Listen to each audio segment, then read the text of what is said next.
All right, so we're going to get into this training here. This is what I like to call the acronym training session because all these different trainings have acronyms. We have SSE for short service employee, JSA for job safety analysis, SWA for stop work authority, and BBS for behavior based safety, and TBS for team based safety. So a lot of different acronyms, but regardless, I'm not going to verify that you remember all those acronyms, but those are the acronyms as far as they go.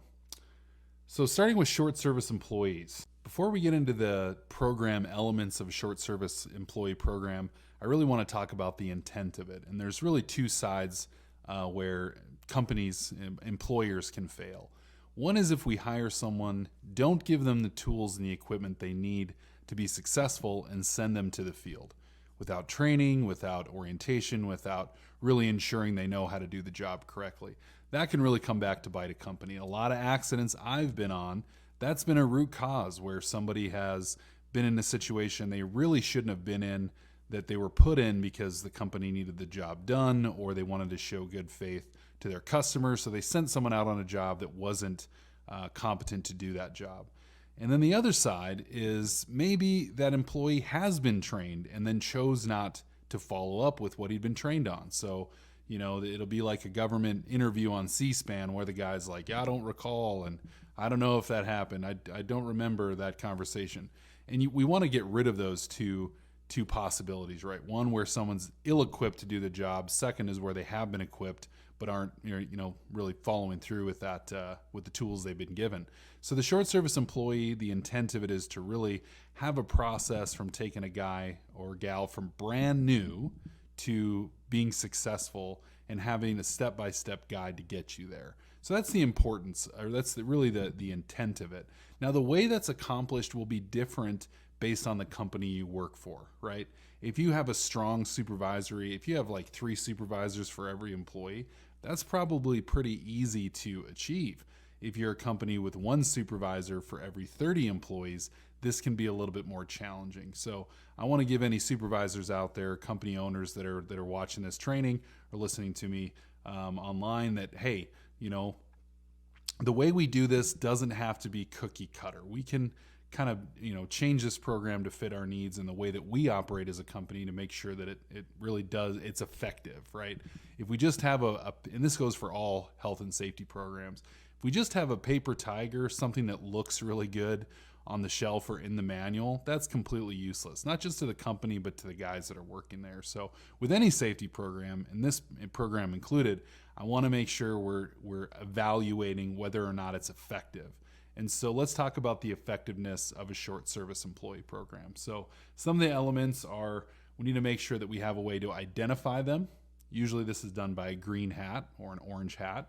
We want to make sure that we categorize them, meaning there may be a categorization of a complete SSE or like an at-risk employee SSE, which is somebody who has no industry knowledge, right? We literally graduated from college or high school or has been in a different industry entirely, working offshore, on a boat or something, and we're saying, hey, you're now going to work on a workover rig. That guy may know nothing about a rig or oil and gas at all, right? Or somebody who we bring from, for example, a competitor, right? We bring a guy in, he's been on the rigs for 20 years. He may not be in the same category as the individual with no experience at all. And so, again, there is some customization possibilities here on how you run the program. Also, safety training, which is a piece of the short service employee program. It's kind of linked in because both things happen simultaneously, but they are 2 separate things. Job competency, which is usually a separate program, but again, linked to the short service employee program. Accountability and mentorship.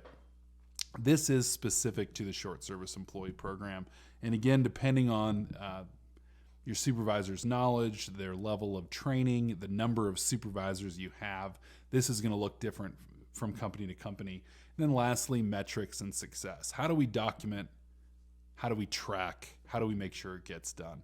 And honestly, in these trainings, that's usually where I lose people, is when I start talking about metrics, because soft sciences are hard to get true data from, right? Like a good data science program, for example, is how many gallons of fuel do I use in a year? Easy metrics, right? Even if you don't get all the data, even if you don't save all your fuel receipts, right? You could average the price per gallon over a certain year in a certain area and then track how many miles you drove from January 1st to December 31st. Data and metrics simplified. When you're talking about how do I make sure that Billy goes from somebody who doesn't know anything to a guy who's successful and knows everything he needs to know, how do you track that, right? And don't get me wrong, if I had the secret sauce for that, you probably wouldn't be hearing my voice on this training. Maybe you would, maybe I'd just be doing it from my yacht in, San Pedro or something. Who knows? But I probably wouldn't be doing it in Dickinson, North Dakota. I'll put it that way. But regardless, but the metrics portion of this is so important and very difficult. And that's why that customization I talked about earlier is so important. These are the elements of the program, and we're going to cover them one by one. So the program really typically covers, the scope anyway, is all personnel that have come to a company and have started within the last 180 days. So that's kind of our start.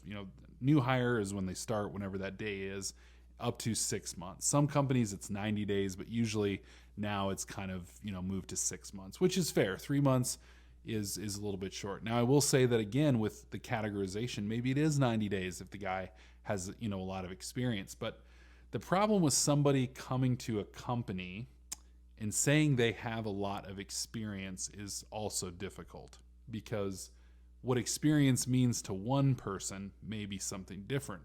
For example, if I said, I have 10 years of heavy equipment experience, and what I mean is I have a riding lawnmower out on my ranch, and I've been riding that thing around every Sunday for 10 years.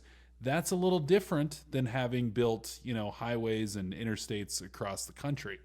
Heavy equipment experience, right? So, or pipeline construction, for example. Those are very different. So someone just saying I'm experienced isn't extremely valuable. And that's where this program comes into play as well, where there's a method for evaluating their level of knowledge and not just taking it at face value.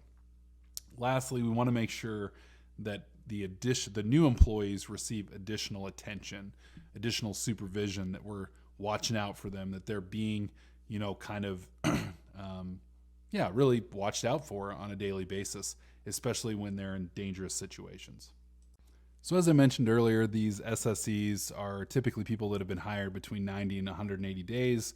We give them a green hard hat. Sometimes it's orange. Sometimes they wear a different colored vest or jumpsuit. I recommend pink. It's a favorite out there, so put your SSE in some pink coveralls. They'll love that. They'll love getting out of them, so they'll want to make sure that they make it through the SSE program. But the goal really is ultimately is to have more experienced employees train the less experienced employees, the SSEs, and make sure that they're becoming competent in their work. So earlier I mentioned the categorization, customization, possibility. And the reason you do that is there's a few different factors. One, as I mentioned, someone with a lot of experience. Another situation is somebody who has been rehired. So whether they were laid off due to labor reduction, if they had to go home to their family and came back, maybe they had an ailing parent or something of that nature, then maybe the SSE program is modified for that individual because they've already shown competency in the job. And it may be a 1 month or a 3 week or something of that nature process, just to verify that knowledge is sticky and they haven't lost it. And then there's other reasons to shorten it besides just experience, or lengthen it. If somebody just isn't getting it and they need more time, that's acceptable in the program, or it should be acceptable, where, hey, this person, they should have been done in 6 months, but we didn't have enough jobs. Maybe, that's assuming that there's 30 jobs they'd go on in a 6 month period, but it's a slow season and they've only been on 7 or 8, things like that. Maybe it's lengthened for that reason. So again, I recommend with these programs that you kind of think ahead and outside of the box a little bit on what elements you may encounter, and then make sure that you factor those in as you're building the program or implementing the program moving forward. So an effective program really is an interdisciplinary program. You have the HR element, which is, again, did they get a drug test? Did they fill out the paperwork? Did they sign the new hire document, whatever it is? Then you have the safety department, obviously, but really the operations department is the lead in this, is really the heart of this program. The the problem is if we look at it from just a safety perspective, that individual may decide, hey, the safest thing for me to do is just be in the truck all the time. And so that SSE being, never being in a position to, be effective at their job may be the safest thing for them. Maybe they just stay at home, and they're perfectly safe. But, if you're 20 billion over budget on a project and 2 years late, the fact that no one ever got hurt is not going to add a lot of value. So the goal here is that someone is trained effectively and not putting themselves or others in scenarios where, injury or incidents may happen. So, the way that this plays out is different, again, for every company. So at our company, for example, we have mentors. The way that we develop our mentors, because it's challenging to just constantly add new people to the company if you only have one mentor or two mentors. So we kind of analyze each job task, and then we have two levels. The first level is, are you competent? We'll get into this a little bit later. And then the second level is, are you qualified? And to become a qualified person in a task, you not only have to show the ability to do the job, but to train others to do the job. And that isn't for every task. Some you need to have a supervisor, or even in our world, the president review with you to make sure that you have certain tasks, down pat. So, every company's a little bit different again, but does the president of a company need to show the new hire, Billy, how to do a pre-trip on an F-150? The answer is probably not. Maybe Johnny, who's been there for 6 months or 3 months or whatever, who's been deemed competent, and then we've evaluated his ability to show others, maybe Johnny can show Billy how to do the pre-trip and sign off on him, And again, each company is a little bit different. The way you go about doing these things may be different, but, finding a way to have employees understand that the knowledge that they gain isn't just for them, but it's also to pass on to future people, is a pretty key element of an effective SSE and job competency program. So the integration of these, I kind of break this down into 5 different elements for a successful, not just SSE program, but all programs, but it fits well here, so I'm going to discuss it here. I do share this in other trainings. You've probably seen it before, but these are really the 5 elements of any successful health and safety program: procedures, operational excellence, initiatives, anything of those natures. So top-down commitments, number 1. The people at the top have to buy in. If they're like, yeah, we don't really need to do this, then nobody throughout the company is going to do it. Secondly is making sure we have clear expectations of the people that we're expecting things from. Again, if I tell Billy that he's doing a bad job, but I don't give him any clarity on what a good job is, then he's going to constantly do a bad job. And that's kind of more on me than it is on him. Then we have to actually, if we have the expectation of what it means to do a good job, then we have to train him on how to do it that way, right? Hey, this is what it means to do a good job. Here's the procedure, but let me show you how to do that to our expectation. That's pretty vital piece of this. Recognition and rewards, also an important element. If someone graduates the SSE program or gets a promotion and they're rewarded with extra work and no pay, that's probably not going to be a very long-term person. You're probably going to have an issue with retention in that instance. So even if it's as small as, you have a little thing and a shindig where you take his green hat and you put it on the shelf and hand him the white hat and say, good job, you kind of stepped up, congratulations. That's a pretty important thing to do. Lastly is communication and feedback. And for us frontline guys, that are doing this day in and day out, if we're not effectively communicating to the top how things are going, good or bad, then the top's not going to know. If we don't tell them this is the areas that we're succeeding, these are the areas that we're failing, how are they going to know? They're not. They're going to believe that the last report they got is still consistent with reality, and that may not always be the case. So communicating upward, I like to focus on that here, but if you are a top level person, constantly spinning your wheels, sometimes that's because at the top, the expectation isn't clearly given, or the, expectation for success and how do you want things to look. And it's important to share that as well. So the safety training orientation, I've just kind of put this out as a template. This is one that we use. This is the safety side, right?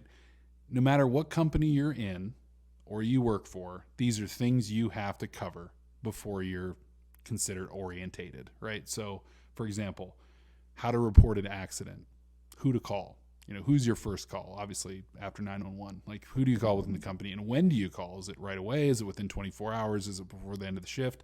All those things need to be clearly trained or shown to that guy. He needs to be trained in them.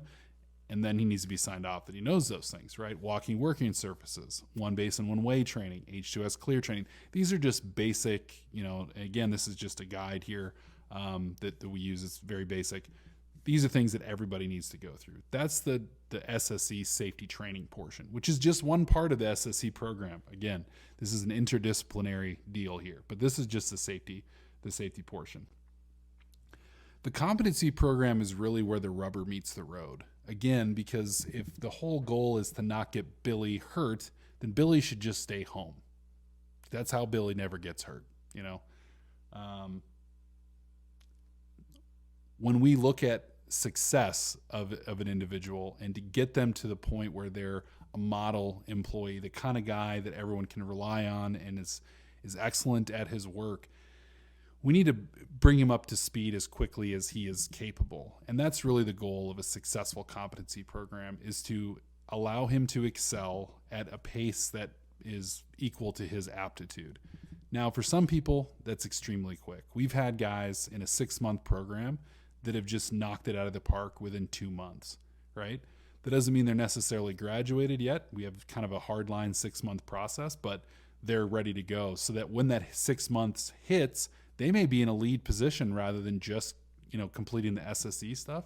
Maybe, and we do this, we start giving them leadership training within that 6-month period so that by the time they're completed with it, they're already kind of a step ahead because they're capable, because of experience, because of aptitude, because of knowledge, etc. They're really good, and we want to make those opportunities real for them. So with that, we essentially need to take every single task at a company that's vital, right, to the operation. For example, we have a confined space element in our company where we do confined space rescue. So we'll take every single element of that job of a confined space rescue technician and we'll break it down. Equipment inspection, effective gas analysis of confined spaces, effective ventilation, equipment preparation, rescue plan creation.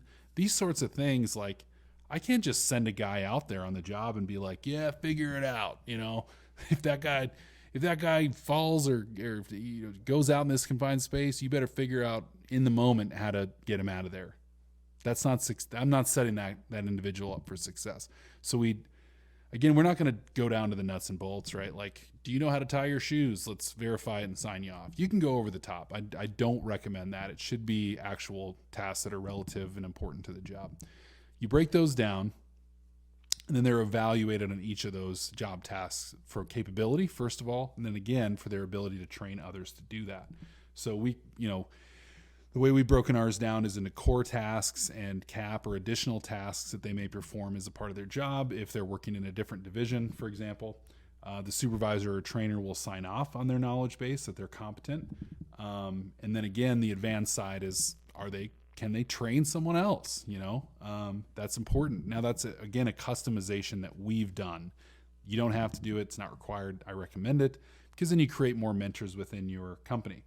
And then if you have them, it should incorporate your standard operating guidelines or standard operating procedures. It should incorporate those so that you have, a reference of, what they need to do. Now, we have our competency program is about 100 pages for a guy.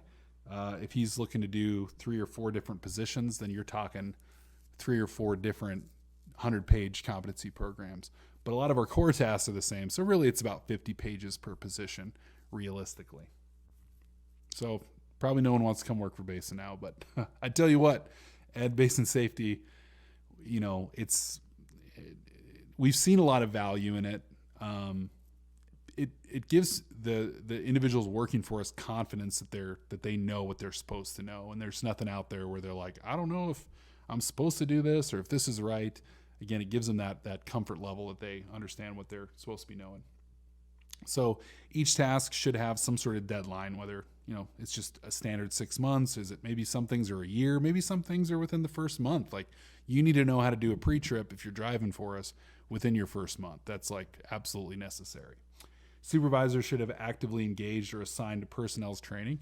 So with us, we're relatively small, so every supervisor is responsible for his team, and we have about 4 supervisors with about 5 guys each. So that's their job, is to work with those individuals. Reviews need to be done periodically to make sure they're kind of keeping up. Supervisors should oversee the progress and make corrections as necessary if they're moving too slow, if they're skipping steps or trying to skip steps. And then lastly, these coaching sessions should be a part of the program. And this is difficult because everybody gets busy and we all think about ourselves. It's nice to think that there's somebody out there who's just thinking about you and your success all the time. It's just what they're doing. Not a lot of us have that, and we can't necessarily expect that from everybody or anybody, really. So, we really imbibe in our employees a sense of self-ownership of the program where, look, if you want to advance in the company, here is your path. Make sure you're getting signed off. And then for the supervisors, it does take a lot of reminders and coaching to get them to the place where they're constantly helping their guys get better and more knowledgeable. So again, the metrics piece. This is the hardest piece. Now, with this system, we at least document. Billy can do a pre-trip. Joey knows how to test the tank. Joey's the best tank tester, atmospheric tester we've ever had, right? He just gets the science. Documenting that can be challenging, and then making sure that gets to the right person. So, how do I, then say Joey is better than Billy or vice versa? It's a challenge to truly identify those metrics, but you can't get to data without documentation. No one has the ability to keep all that in their mind and weigh and evaluate without reading things through. It's impossible. The other question is, do they complete paperwork on time? Are they finishing their program on time? That's another, again, data point that we can easily point to. And then lastly, after they've been deemed competent, they've been shown, and they've shown us that they know how to do the job correctly in a specific role. Are they consistent in that, or does it waver? Maybe it's good on a Monday, but by Friday, we're skipping steps, right? Or 3 months in, we just see a different level of attentiveness to things, which can happen with guys, right? So those are some ways to get data, but again, it does take a lot of attention on the part of supervisors. So keep that in mind. So with that, I think we're going to move into the job safety analysis side of things. So if you have any questions or you want to see a competency program built out, we have a lot of these built out for a lot of different jobs out there. Again, they're fairly generic, but truck drivers, work over rig people, pipeliners, construction, obviously safety guys. We have a lot of different ones built. So if you want to see them or want help with building one, we're always here to help, and we love to help companies get better. So with that, we're going to move on to our next topic. Our next topic is JSAs, or job safety analyses. So starting off with the purpose of a JSA, the purpose of a JSA, simply put, the intent of it is to make sure you assess anything that can possibly go wrong with a job before doing it. So you're looking at every scenario, how you're going, what your plan is for doing that job, and what could go wrong while doing that job. Now, personally, no one's ever asked me. If I had to say, I would not call this a job safety analysis. I would call it a job failure analysis. The reason for that is we're really looking for failure points. Could someone fall? Could something drop? Could somebody could somebody get their finger caught? Could something swing into somebody? We're looking at what can go wrong, and then ultimately the intent is to solve that or prevent that from happening, solve those problems, mitigate the hazard. So we break the job down into its steps, and this can vary from person to person how granular they get. But then we look at what can go wrong or what hazards exist from a safety perspective. And I like to include operational failures that could happen as well as a part of that. And then we look at control measures and mitigating factors that we put into place to make sure those don't happen. And it is important to note that this is a legal document, not in the sense that if you lose it, you're going to jail, but more in the sense that if something were to happen, it is evaluated from the perspective of, were the risks assessed effectively. And that's where I like to look at it. I mean, from a value position, if we're just looking at it from let's throw some safety stuff in there, it can be pretty easy to phone these things in, right? You'll start seeing stuff like snake bite. There could be a snake and it could bite us, right? Yeah. That could happen. UFOs could come down and zap everybody to pieces. I've been watching the news lately, right? These are possibilities, okay? But what is that realistic? What's really possible here from a failure perspective? And let's look at those things. So the process of doing this, again, we're looking at the worker, the task, the tools, and the work environment. We're looking at all those different things, right? So if we have a bunch of new people, for example, on a job site, that lack of knowledge should be assessed as a potential failure point. We have 5 guys out of 6 who are new to doing this job. So then the question is, what do we do differently because of that? Well, a big thing would be expect it to take longer, which is something I think the industry needs to understand is hey, if we have a lot of new people, we can't expect 2020 type efficiencies where we had nothing but experienced people on a rig or on a job or, out on site. We have a lot of new people. So the mitigation for that is to allow the job to take longer so that these guys can, do it safely rather than expecting them to kind of meet a timeline, for example. JSAs are an ongoing process and they may require updates throughout the day if the job scope changes. Now, this is another area that's difficult to really make black and white, right? So for example, let's say I write in the JSA, I'm going to pick up the blue wrench and I'm going to, or maybe it's 3/4 inch wrench and remove the bolts off this, this BOP or whatever. Okay. Actually, I think it's 1.5 inches, but regardless. So I'm going to remove the bolts from this BOP with the 1.5 inch wrench. And then we get there and it's an old style BOP and it's 1 inch and 3/4, right? Rather than 1.5 inches, or it's 1.5 inches instead of 1 3/4, whatever the case may be. Do I have to then go update the JSA, scratch that out and put in the right size? Do we need to get that granular? And I'm going to leave that up to you. For me, again, this is why I like the concept of job failure analysis, is we're looking at the general failures of what can happen, whether we're using 1 1/4 wrench or 1.5 inch wrench. Unless that change represents a new type of failure that could occur, then maybe we don't change it for something like that.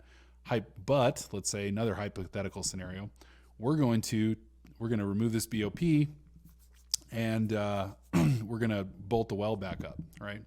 We're going to put everything back together, put the well back online.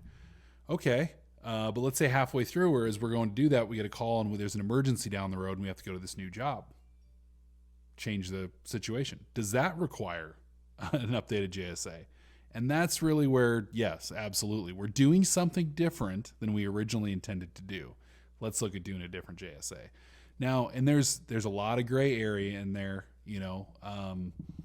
the scope of work changing, you get into a job and there's things you didn't know and there's new steps that you had to add. Do we have to stop and redo it? Officially, you do. There are ways to kind of capture that in a different way, but yeah, officially you do to do an effective JSA. And again, this is why I think that doesn't happen, is because it means stopping the work to redo the JSA. And a lot of times people don't think about it or aren't willing to do that. And that's just the challenge of JSA. I'm not saying you shouldn't. I'm just saying that it is a realistic challenge that we face in the industry, as many of us know. So what is a hazard? A hazard is a potential for something to cause harm or failure in the job or process, period. It's often associated with a condition or activity that, if left uncontrolled, will cause harm or injury to a person. Identifying hazards and then eliminating or controlling them as early as possible will prevent job failures. I've said this before. If you've taken this training with me, no one's ever said, man, that John Greiner is a hard worker, but he's going to the hospital every other day, right? Like, some safety people have this belief that there's people that are actually against safety. And I don't think there's very many people against safety as a principle, because they're probably not alive anymore. No, I'm just joking. But most people are on board that we don't want to get anyone hurt, right? The question is, are we evaluating what could get you hurt effectively, right? Like, are we really thinking it through what could harm this person? And then secondly, what could slow the job down or cause the job to fail, right? If we don't bring the right tools, then the job gets slowed down. That's a failure. And then we may be tempted to use the wrong tool for the job because we didn't bring the right ones. That may seem like a very small thing, but we've all been there where the wrong things, or the right things rather, didn't make it into the truck. And we're out there on location 3 hours away trying to figure it out. That's a problem, right? That's a failure that we've accomplished. Now, it can lead to a safety issue, but it's an operational issue from the get. And that's really what I want everyone to focus on here. As you're doing your JSAs, and then I'll leave this horse alone, I won't keep kicking it. As you're doing the JSA, use every fiber of your rational mind to look at this as a value add document to the job, not just a piece of paper you have to fill out to go to work, right? How can we use this to make us better at our job? Anyway, so I'm going to move on from that. But all right, here are a few ways to identify workplace hazards, just kind of in general. First question you want to, and this is all questions based, what can go wrong? What can fail? And what is the worst possible case scenario? Start there. Now, again, aliens coming down and shooting at everybody, that's probably the worst case scenario in many cases. Worst I can think of. But is that realistic? So you want to think of something that's realistically, possible as a worst case scenario. What are the consequences of that failure? How could that failure happen? Are there any other contributing factors that would cause that failure? For example, if I'm moving some drywall out of my truck, right? It's heavy. I have to get in the back of the pickup to offload it. Well, I could fall out of the pickup truck. Is there wind? Would that blow the drywall if I'm carrying it a certain way, or if I'm trying to carry it by myself, and cause me to fall out of the truck or cause the drywall to break? And with the price of drywall these days, a sheet of drywall break-in is a major failure, and then how likely is that to occur, right? So for example, the case of unloading drywall. Now, I may be tempted to do that myself because I've done it in the past, right? But I may look at this and say, it's a really windy day. I can't lift this out flat. I need a tool to help me do this, or I need another person. Otherwise, I'm going to have to lift this up vertically, and then the wind's going to catch me, and it's going to be very challenging, or again, break the drywall. So it could potentially cause injury. But again, from the failure side, I know I said I was done, but apparently I'm not. From the failure side, the drywall breaking or getting damaged in the process is also something I need to evaluate, not just, am I going to get hurt? Although those two things may come together. There's a simple system for this. There's two questions you need to ask. There's a lot of questions. This should be called the question presentation because it's about asking the right questions. First question you need to ask is, what's the likelihood? 40 mile per hour wind, offloading drywall for my pickup, doing it alone. What's the likelihood something's going to go wrong? And we've all done stuff like that. It's very high, right? Very high. So we have a high likelihood. Now, how serious is it going to be? Well, if I stay on the ground and don't get in the back of the pickup, that may take it from a high seriousness or medium seriousness to a low seriousness. Because now the severity is just that the drywall gets damaged, right? Now again, but with the cost, you may put that up in the serious side. So what do we do? Okay, do I back it into the garage first, right? Do I get those suction cup tools? What can I do differently so that this doesn't happen? So, first we look at the severity or the likelihood. Second, we look at the severity. Those are two important things to do.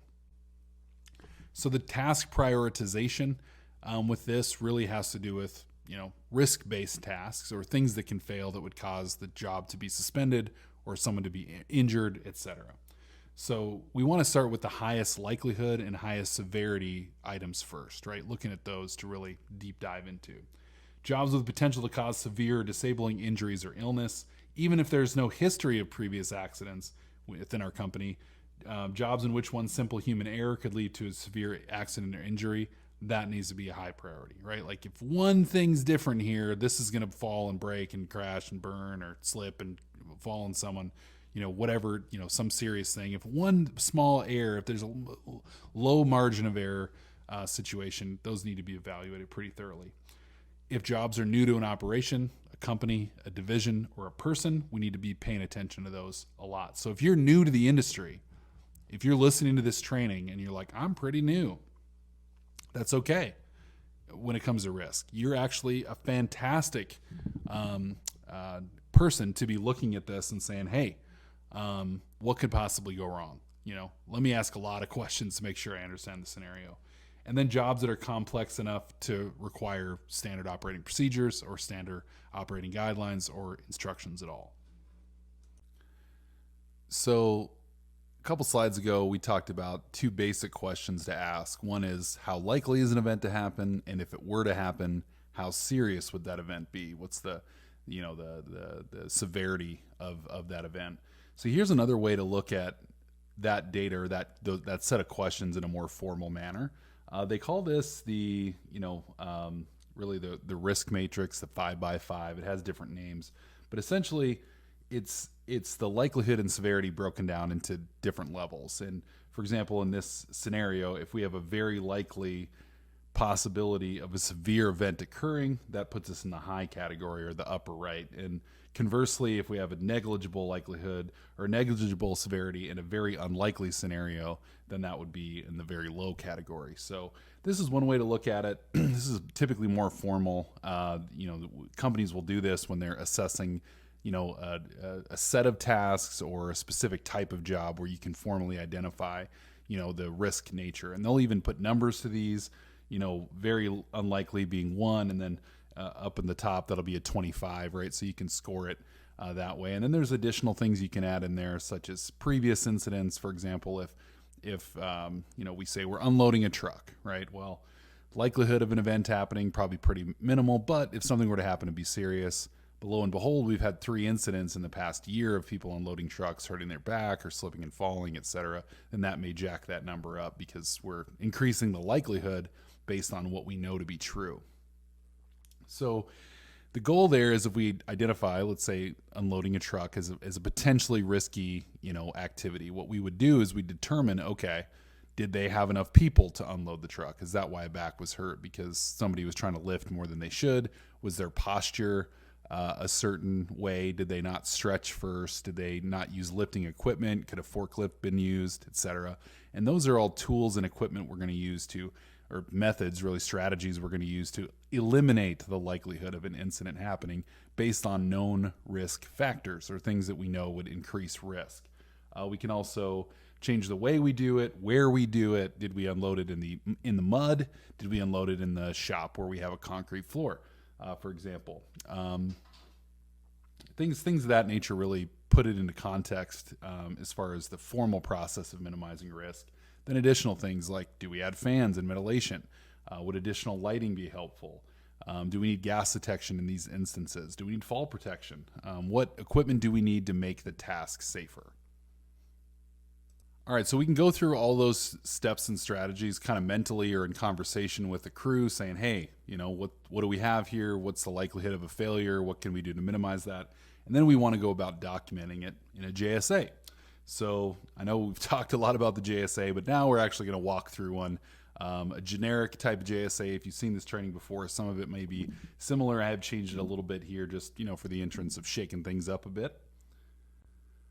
So, in a JSA, you have several, different parts. Typically, you're going to have, what equipment's required. Some places or some forms will have this blank and you have to write it in. The form that we recommend, rather than having everyone write, gloves or fire extinguisher on every single form, go ahead and make that a checkbox because, we know that that's probably something we're going to have involved.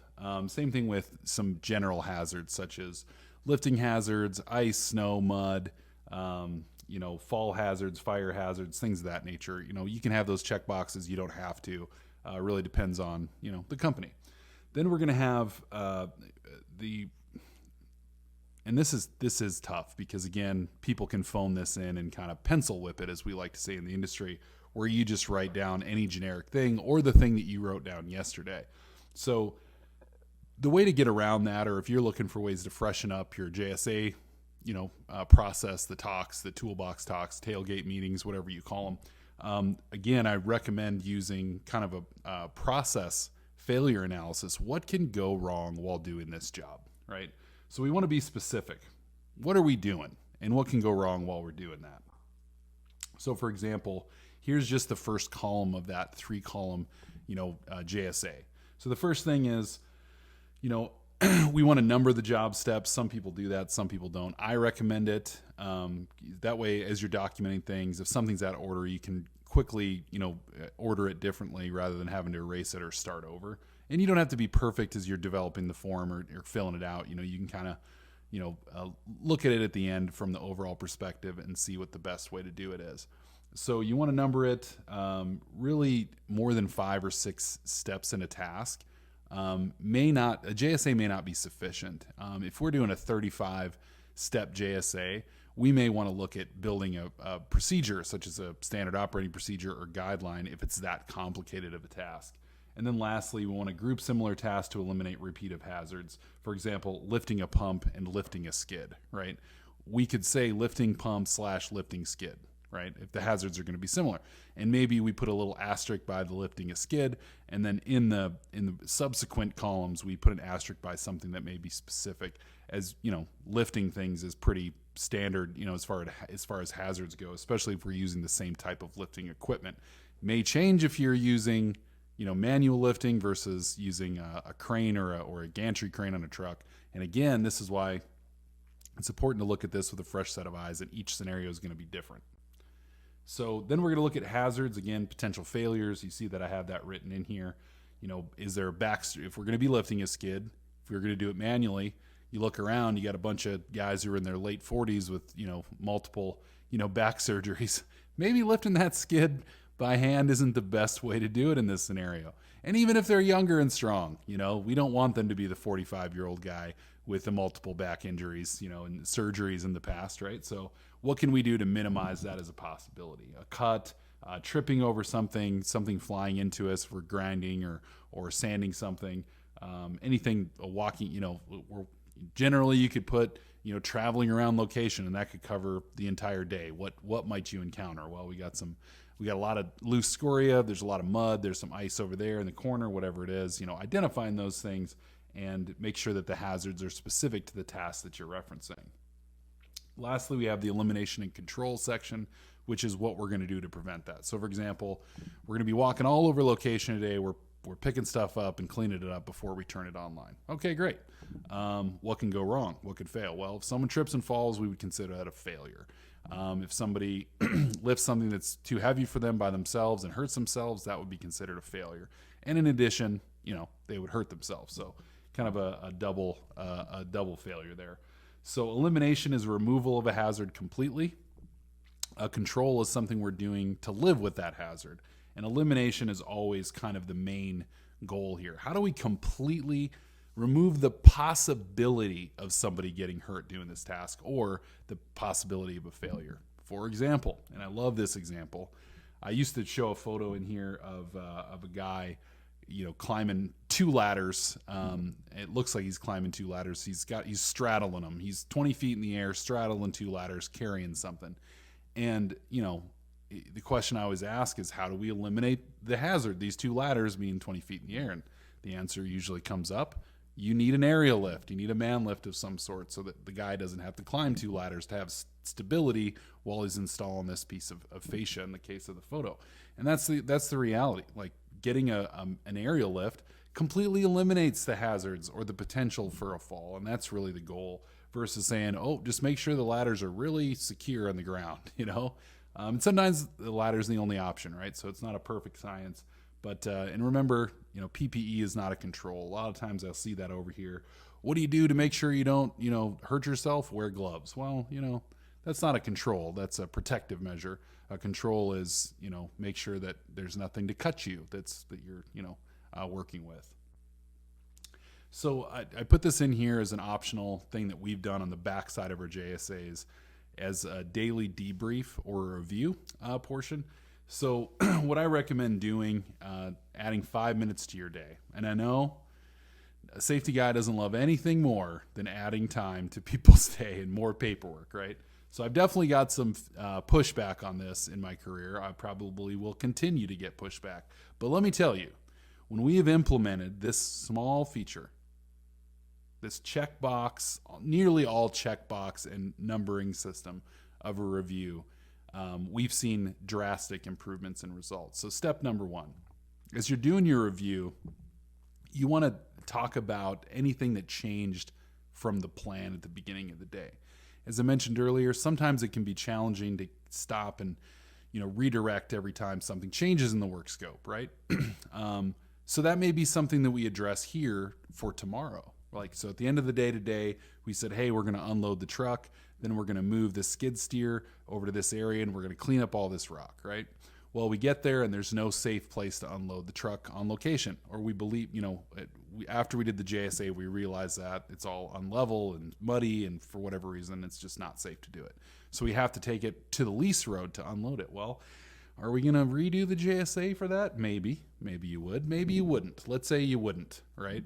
That could be something here that we address. We adapted by finding dry ground. Well, that's a positive thing, right? You adapted to risks you didn't know existed.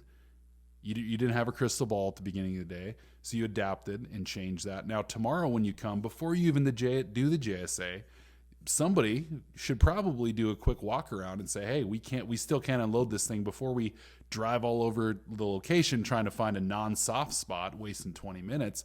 Let's just start by unloading it on the lease road where it's dry and compact, right? That would be an example of a lesson learned from that debrief the day before. And then you should get some credit for that, right? So, and we'll talk about this a little bit in the behavior-based safety portion a little bit more in depth, but that data you're collecting about improvements that you made throughout the day or decisions that you adapted to throughout the day can be used to inform your behavior-based safety program. And the biggest complaint, I'll say it here so I don't say it again, the biggest complaint I hear about the behavior-based safety programs is that they're hard. It's hard to get people to stop and write stuff down, when it comes to behavior-based safety, right? Like, hey, I want you to stop what you're doing, go find this piece of paper and fill it out when you see something, right? Now, there's times to do that where that's absolutely necessary. And there's other times where maybe spending a couple minutes at the end of the day and capturing all that from everyone as a team adds a little bit more value than just having each individual person do it. Just saying. But I'll go into it more in depth. And again, I don't have to repeat that again. So with that, we're going to move on from JSAs. We understand the purpose and the reason for them. And our next topic, we're going to talk about stop work authority. So stop work authority, for anyone who's new to the industry, I'll make this very clear. The purpose of stop work authority is to ensure that all people that are working on or around a site or a job or a task or in the field or any sort of field work at all, or even in the shop, any sort of work, that if something doesn't seem right, look right, feel right, etc., you can say, hey guys, we got to stop real quick to assess this. And in the instance I used earlier of, unloading a truck, right, or unloading a skid steer from a trailer, somebody needs to say, hey, there is no safe place to do this on location. We need to do it out on the road. That's a version of stop work. It's like, hey, the plan we have is not going to be successful. We're going to fail. Like, the trailer's going to tip over, the skid steer's going to tip over, there'll be a guy inside. This is a bad situation. Let's reassess and find a better way to do it. That's a version of stop work. I think a lot of times when people think of stop work, they think of like some grand production of a guy screaming and waving his arms around, everybody stop, and that there may be times for that.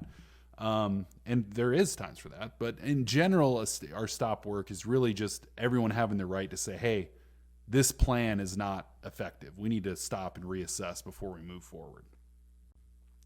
So, and really a main part of the stop work program is the idea that anyone can do that, really leveling the playing field. If you're a manager, supervisor, superintendent, vice president, president, brand new guy in the field, everyone has that equal playing field when it comes to being able to stop work and say, hey, we need to reassess this. Even visitors, contractors, does not matter. When we see something that's going to potentially cause danger, harm, or failure, damage to equipment, environmental issues, whatever, we can say, hey, we got to stop this and reassess.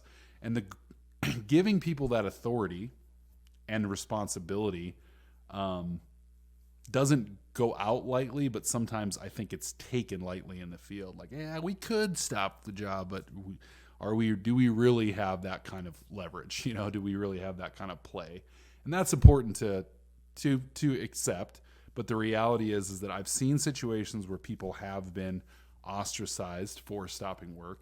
And I've seen situations where leadership has been let go because they didn't listen to stop work situations. So, I will say this.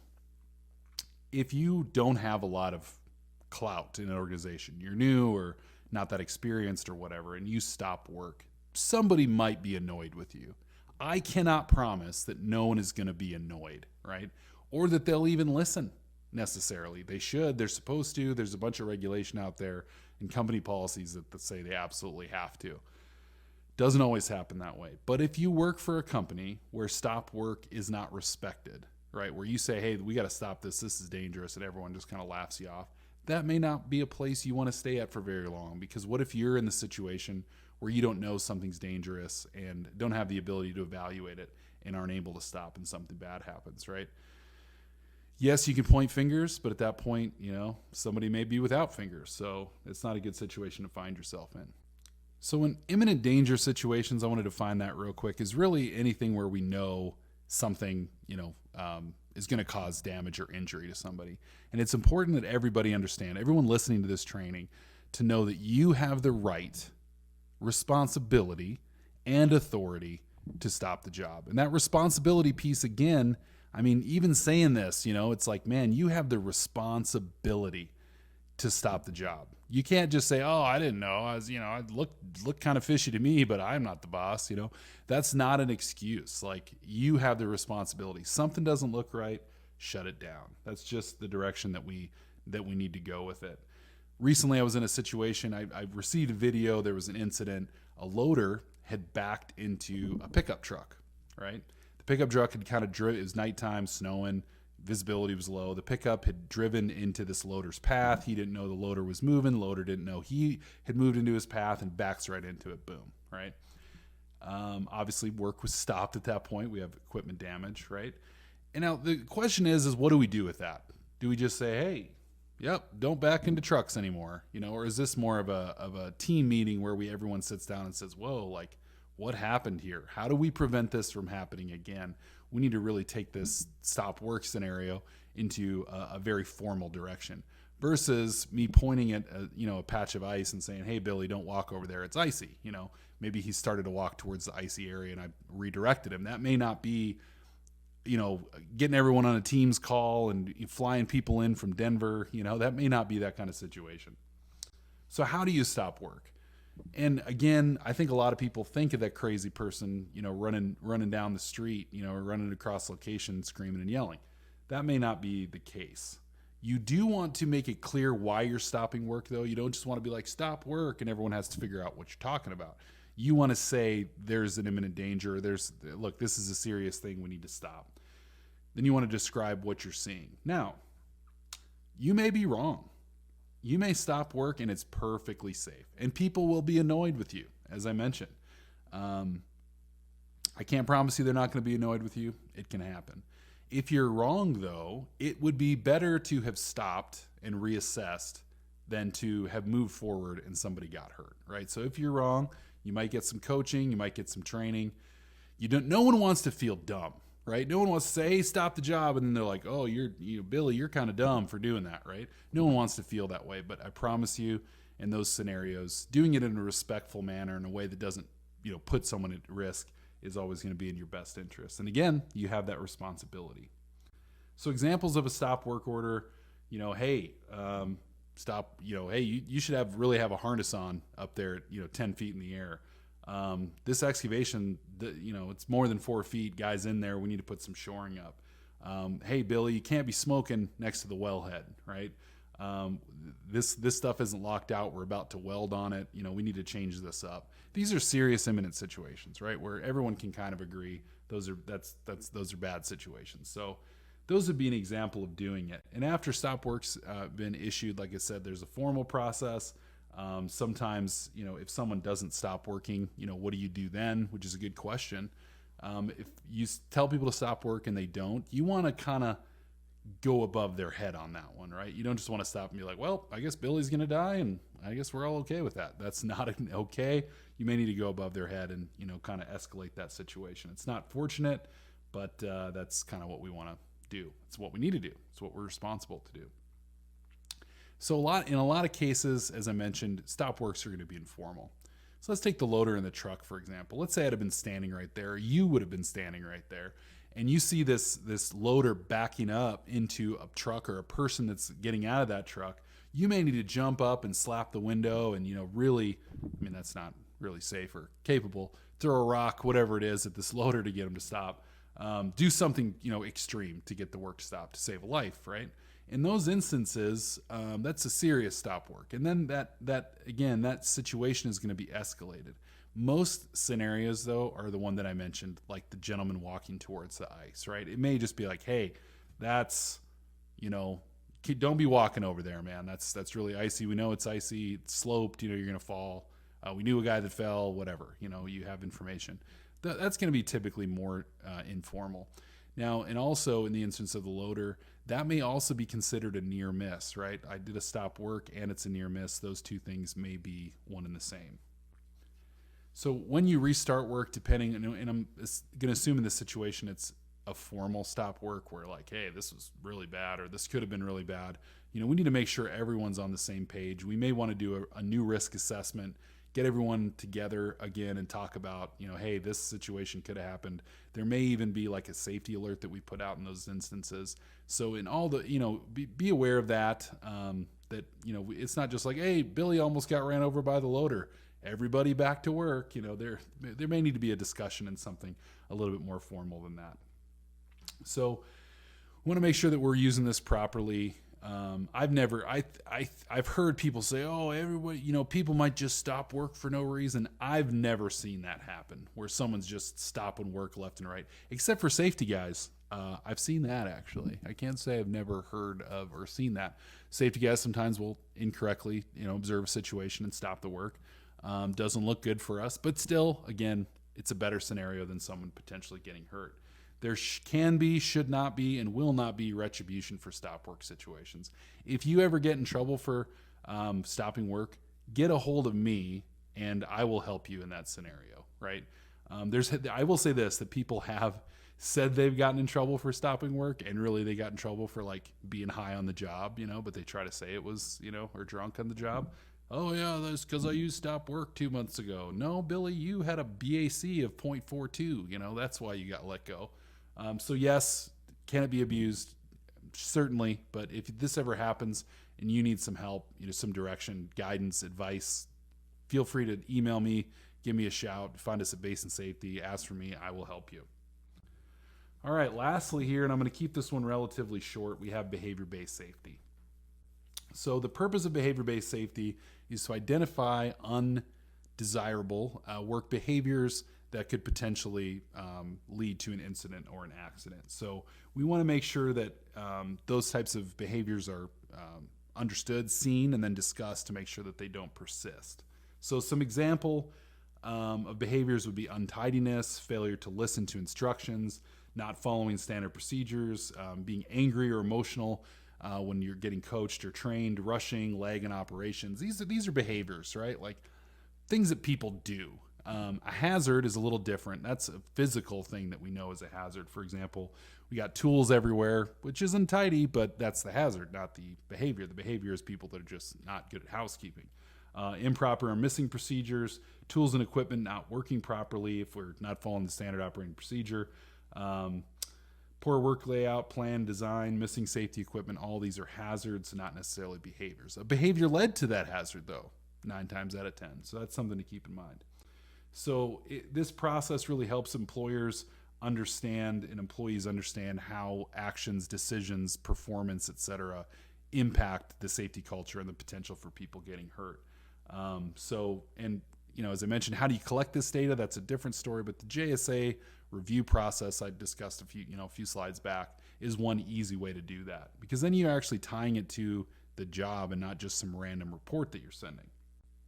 So there are three measurable parts to this. There's the worker, the environment that the worker's in, and the worker's behavior. All three of these things come together.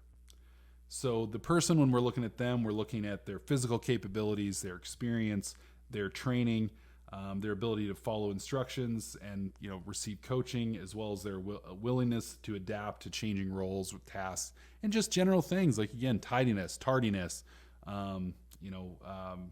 listening, just the basics, right? The environment is really the area that we're working in. So things that things that are out of whack or not working properly, equipment that is failing, job work tasks that really aren't designed or planned well, and then even the workplace culture would fall into the environment. And then just general things like, ice on the ground, right? Workers' behavior is defined as the way in which one acts or conducts themselves towards others, the way in which a person acts or responds to different stimuli, and that element can be overlooked on the job sometimes. So the behavior-based safety process, or team-based safety process, which I like to employ when you have a team, is really looking at, observing what's going on, providing feedback, reviewing that information, defining what's going on and try to find, hey, how can we get better? And then lastly, kind of reinforcing that in a positive way and providing, achievable goals. The behavior-based safety systems, I'll talk about this and then I'll talk about team-based. So behavior-based safety is typically individual to individual, mano a mano. I'm watching a guy, documenting what I'm seeing and reporting on that. Improvement strategies are then created later by other people who weren't there, who didn't observe that work based on the report that they got, and then changes to the way that we plan work or we do work is created. My challenge to that is it's individual, right? It's my interpretation. Because I can have a clipboard out there following Billy around. First of all, he's probably not going to work normal if a guy's following around with a clipboard. Just full stop right away. Secondly, I'm going to write stuff down. He doesn't know what I'm writing down. And I could just be making stuff up or interpreting. Maybe I don't like Billy. Maybe Billy, looked at me sideways last week or whatever. And I'm like, Billy has a bad attitude, right? Like, it's pretty subjective and not always extremely helpful to the management team that are going to be reviewing the data. And they'll complain about that as well. Like, hey, this isn't very useful. So I'm like, all right, how do we improve the usefulness of that data? Well, part of that is how we get the data, and two is how we document it. So that's where I like the team-based safety approach, where we're all talking about it. We're everyone does this. We're observant. We're looking around during the day and seeing what's going on, seeing what could have been done better. Hey, Johnny was yelling at everybody all day. That didn't help us, right? Let's talk about that. Document it. Johnny, you need to calm down. At the end of the day, everybody coming together. And if everyone collectively says, Johnny, stop yelling at everybody, maybe Johnny stops yelling at everybody, right? We have instant reflection and acceptance of a problem, and then hopefully an instant fix to that. Maybe Johnny doesn't care and he just keeps doing it. Maybe Johnny's not a good fit for that crew. Maybe he needs to be on a crew where everyone yells at each other all the time and everyone's very comfortable with it. Observations are recorded on the end of the shift based on the JSA. Like, hey, while we were doing this job, Johnny was especially yelling. Like, what happened? No one was listening. Okay, why wasn't anyone listening? Well, they had their headphones in, whatever. Then you document those things and hopefully document a way to improve those things. Specific tasks and behaviors are addressed and discussed, and then changes should be reflected on the following job or day's job safety analysis, where it's instantly addressed and fixed. So here's an example. I talked about unloading a skid steer earlier, kind of going that more in depth. Here's an example of a JSA, again, a little bit more in depth. So what these guys are doing, they're going to be leveling rock and staging old piping. It's a roustabout crew in this instance. So they're going to unload the skid steer first. Then they're going to move the trailer in front of the tank battery. Then they're going to complete the equipment inspection before they operate the equipment. Then they're going to operate the equipment and move excess rock to a pile on the west side of location. Then they're going to stack old pipes and equipment near the edge of location, and then load skid steer back on trailer and secure properly. That's their day, right? We got 6 tasks, pretty straightforward. But personnel, issues with unloading the skid steer, we have those. People are in the way. It's a pretty common line of fire. Everyone needs to stay out of the way of the equipment while it's operating. We need to make sure that we're, not lifting the equipment by hand, or the pipes. We're having the skid steer lift it by means of a hook, etc. And then lastly, what are we doing to make sure people aren't in the area? We can use cones, a spotter, these different things that we're doing, etc. So let's say we plan out. So this is the day. This is 6 a.m., 6:30. Got our coffee. We're talking this through. We write down this plan, right? Then we go through the day. We do the job. End of the day, successful. We got it all done. Now we're going to spend 5 minutes. Should be less time than the JSA, potentially significantly less time, because we're not thinking through every possible scenario. We're just talking about what actually happened. We have a ton of data to use because we were there. So then we're going to say, hey, section number 1. We don't need to rewrite the plan. This is just adaptations, for example. So section number 1, we had an adaptation. The skid steer was intended to be unloaded near the tank battery. However, the ground is found to be soft due to recent snow melting. And as the trailer was backed in, it started sinking. So we stopped, and then we unloaded near the pumping unit where the ground was higher and more compact. All right, that was a near miss. We could have, potentially sunk the trailer, stuck the trailer, etc. So we're going to document that. We're going to numerically put it out there. We have some positive observations there. We got 4 out of that. And hazard IDs, and we'll talk about these numbers. We have, which specific hazards that we saw. Then complete the equipment inspection and begin back scraping rock so it's level and even. We found that some of that rock was frozen. We couldn't scrape it all, so we had to do it by hand. Then we have operator was wearing safety equipment and hearing protection worked efficiently. So we have some positive ideas there. And then we had a plan here for task number 6, and you'll see there that those numbers correspond to the tasks. Load skid steer back on trailer and secure properly. Well, the skid steer was loaded by a short service employee and he didn't secure it down right. The supervisor came to check his work because, he needs to be kind of supervised, and we found that it wasn't secured properly. So we fixed that. Then we have, all that information documented. So these sorts of things happen every day, all the time. It's very common.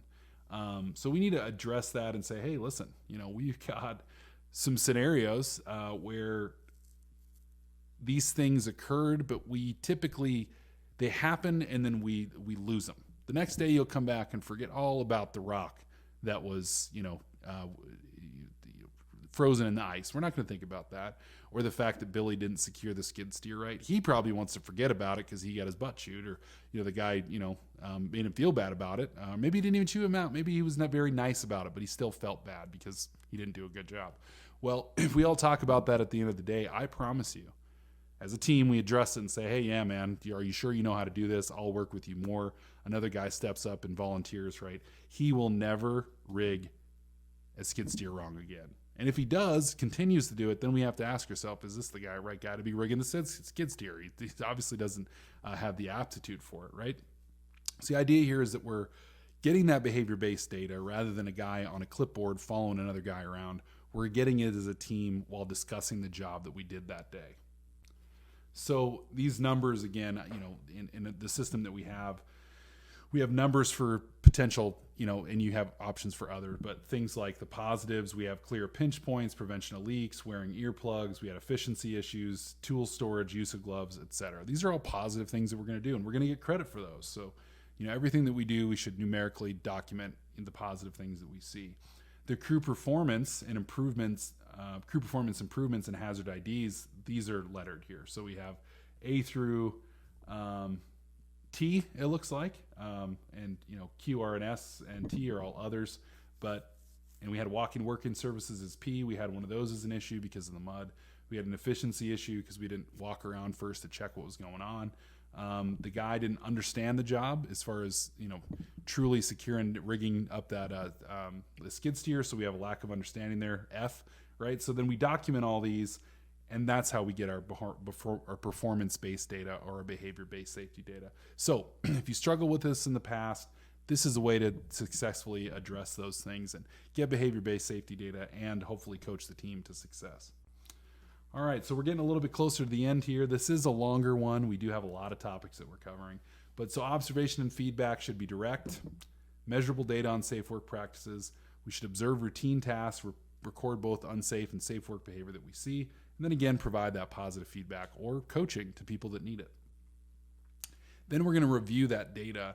The nice thing about the team-based safety method is that we're kind of reviewing the data at face value and not sending it somewhere and hoping that they understand our intent, right? We're really getting to the bottom of issues that we see in the field together. So you're kind of taking control back to the field for what's going on, right? Rather than just sending up the ladder and hoping they, again, make the right plan based on what you're sending them. So this data can be graphed because it's numerical, right? So we're actually taking soft things and making them hard data, which is good. So then we are going to, obviously implement improvement goals. For example, we'll take Billy, and we don't have to name him by name in the report, right? We said SSE in there. It's a new guy. You don't have to put Billy. But we're going to take that and say, hey, SSEs over the course of this year, we've had 100 different instances where the guys didn't secure the rigging down properly for the heavy equipment. Well, hopefully that informs management that we need to do a better job of training these guys on rigging before we expect them to rig stuff to the trailer. Obviously, we have an issue here. Or we're just hiring guys that have no concept of rigging no matter how many times you train them. Those are things, either way, we need to assess that and kind of make a plan. So we want to then communicate that out to the team and say, hey guys, this quarter we're really going to focus on rigging training. So everybody get ready for that. This is what we want you to be thinking about. This is a company-wide goal.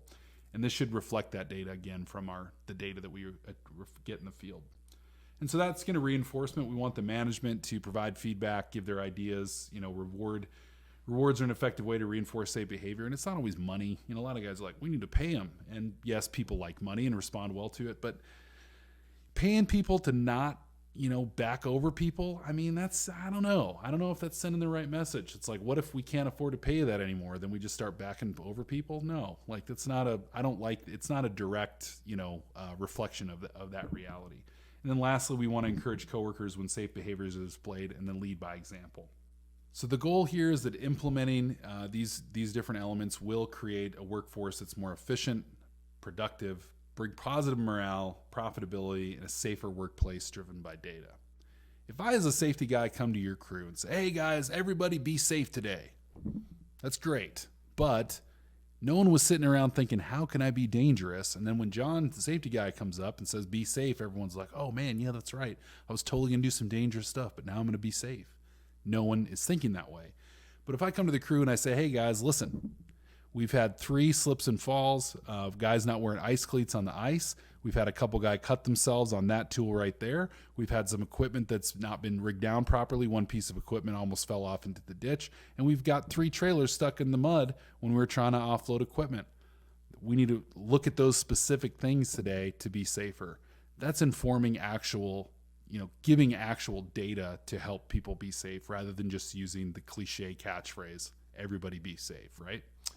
Well, that wraps up our training for the month. Really appreciate everybody tuning in. Go ahead and complete the quiz there. If you have any questions, suggestions, ideas, I do read those. I appreciate the person from our Rocky Mountain company that sent a review in last month. I read that over.